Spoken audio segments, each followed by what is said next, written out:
I just want to make a quick video talking about the Apple announcement event that happened earlier today. They announced the new Apple Watch, which I don't really care about, so I'm not going to talk about it. But they did, of course, unveil the iPhone 15. I have some thoughts. Now, it shouldn't surprise anybody at this point, but it really feels like a very minor update. It seems like nowadays we only get minor updates. So I would say the iPhone 15, the standard is more or less, nothing new. I think it inherited inherited the 48 megapixel camera from the iPhone 14 Pro, was it? For the standard lens. They tried to make it sound like, oh, you can do 3 focal lengths with that lens, which is, I don't know, seems like kind of a gimmick. And plus the 3 focal lengths are so similar. It's 24, 28, and 35. I mean, I'll admit 24 and 35, are a little bit different. I personally wouldn't mind owning a 24 millimeter lens to complement my 35, but 28, that's just too similar to the 24. But yeah, I'd say that's the sort of one addition to the iPhone 15 is that they added that updated camera from the 14 Pro. But otherwise, it doesn't seem like they changed very much. Certainly the wide angle, the front facing selfie camera, those did not see any updates. It once again has a previous generation chip, is it the A16 Bionic, I think. Again, nothing really new there. I'd say probably the new, right, that's right, got the dynamic island, which who cares? But the main thing is the USB-C connection, which I think some people would really like. I certainly, in Europe, I think it was mandated. They passed a law saying that Apple has to switch over to USB-C. I don't know. I have mixed feelings about it. I certainly don't love having different chargers for different devices. But at the same time, I don't have too many USB-C devices to begin with. And in fact, I've bought numerous dongles now for the Lightning connection. So I have one to convert to a regular USB connection. I have one that connects or gives me an HDMI output, and then I have one that's an SD card reader. So I have 3 dongles now that use the Lightning port. And so at this point, if I upgrade to the newest iPhone, I'm looking at having to replace all those dongles, which can get pretty expensive. So, right now my workflow, I have a workflow for these videos, and I very heavily use those dongles, existing dongles. As for the iPhone 15 Pro, in terms of cameras, they replaced the 77 millimeter telephoto with a 120 millimeter telephoto, even longer. I think that's actually for the Pro Max. I think the Pro may actually still have the regular 77 millimeter. Yeah, I think it does. But the Pro Max has a periscope design 120 millimeter telephoto, which they flip through those images very quickly at the event, and I think for good reason, because if you actually pause and look at those pictures, they don't look that great. I think that's about it in terms of changes to the cameras. But I will say the iPhone 15 Pro does have a neat little upgrade, which is the titanium build. No doubt that, you know, going from stainless steel to titanium means new manufacturing processes, which are, going to be expensive and require some ingenuity to be able to pull off on a massive scale.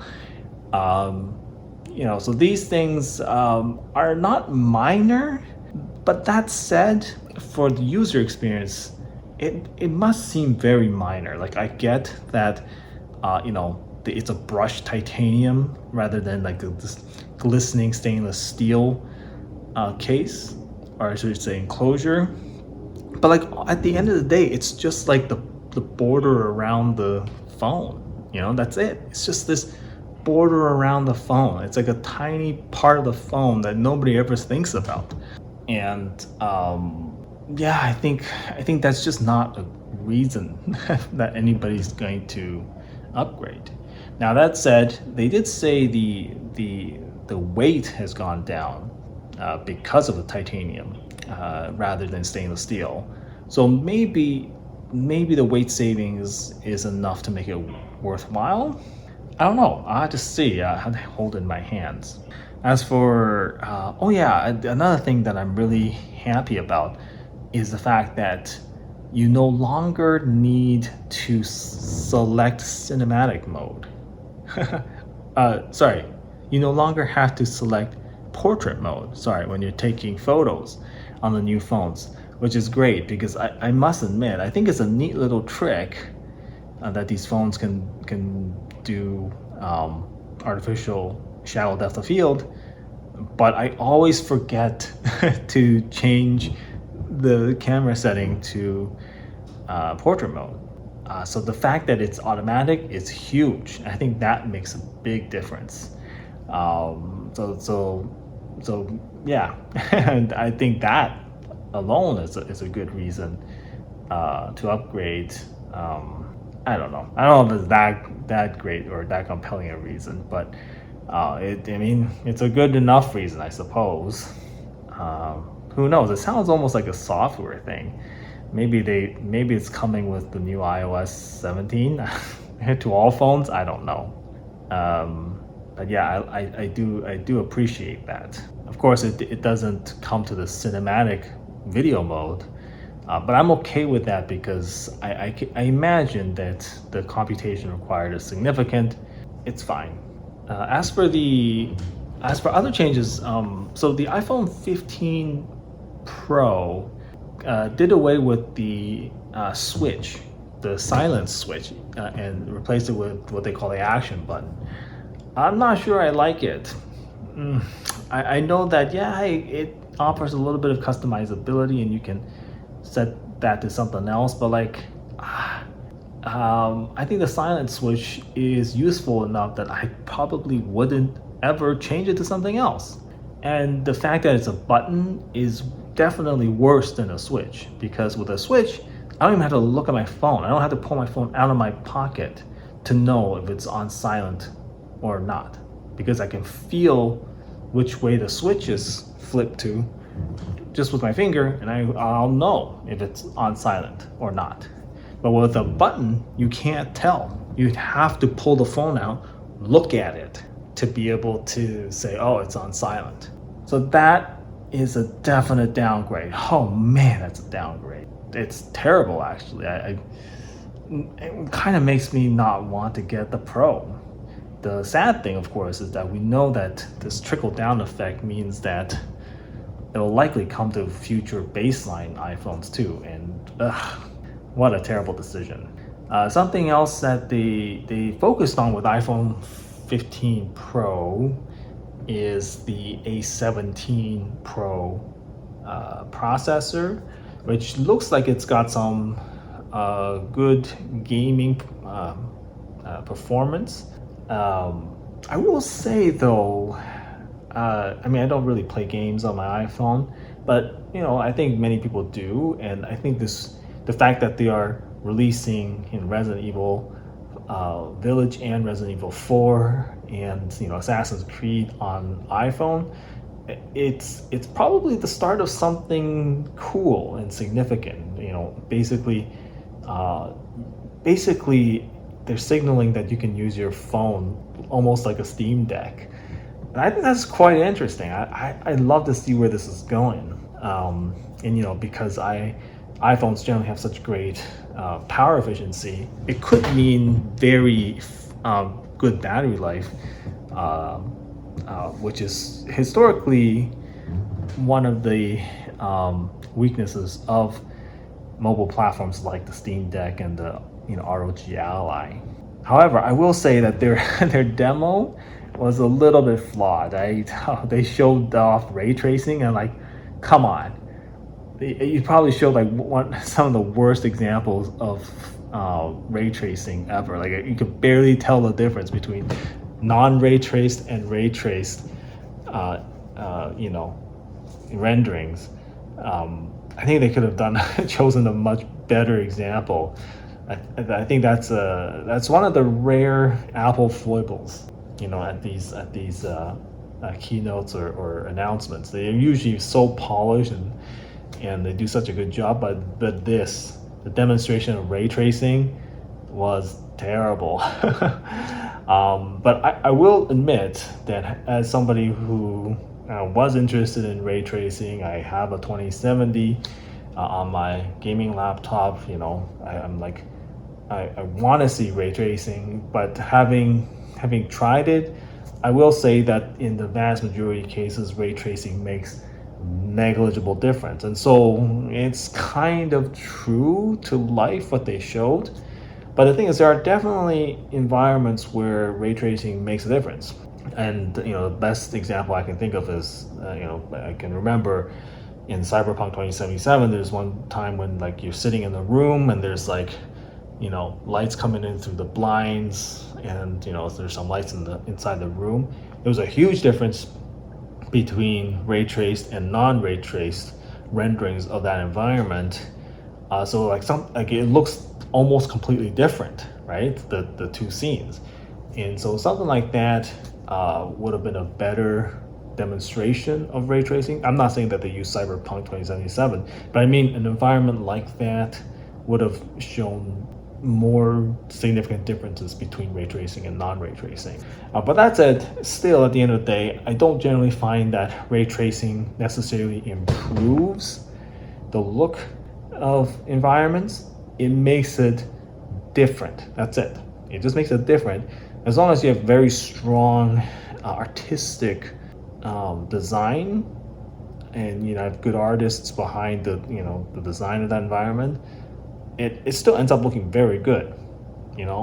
Maybe it's a little bit different from real ray tracing, but it still ends up looking very good. But anyway, it's interesting that iPhone 15 is positioning itself to be a mobile gaming platform, almost like a Steam Deck. As for pricing, the pricing I think is supposed to be more or less the same as previous years, so not a lot to say there. I will just end off by saying that it's clear that Apple does this. They have like themes for these launch events. This year, it seems like the theme is stuff that you can use every day, right? They say that a lot throughout the presentation. And I think that's good, to focus on features that people will notice and use every day. Now, whether they've successfully done that is another issue. For example, I doubt that anybody's going to really care about the titanium rails on their iPhone 15 Pro. But yeah, they are trying to sell you stuff that you're gonna notice, and I think that's interesting because it is a contrast to last year with the iPhone 14s, where some of the key features were things that hopefully you would never use, right? Like the satellite, connection. if you get lost in the in the forest with no cell service, you can point your phone at a satellite, right? So stuff like that is stuff like that you hope you will never use, and the vast majority of users will never use. And then the other one is crash detection, which again you hope you will never use, and most people will never use, right? I distinctly remember, watching that event from last year and just thinking, oh man, that's the theme. You're gonna, just heavily feature these things that hopefully none of us will ever use. But yeah, this year they maybe saw their mistakes and went with stuff that most people should use every day, right? So yeah. Anyway, that's it. I'll end it here. Never mind. One more thing. I just want to say that the new colors for the iPhone 15 Pro suck. I don't even think you could call them colors. They are black, white, and the blue and gray, but the blue is so dark it looks like black, at least on the video that they showed. And then the gray, the natural titanium, also looks almost exactly like white. It literally looks like two colors that they just repeated twice. Yeah, so just wanted to throw that in there. I'll end it now.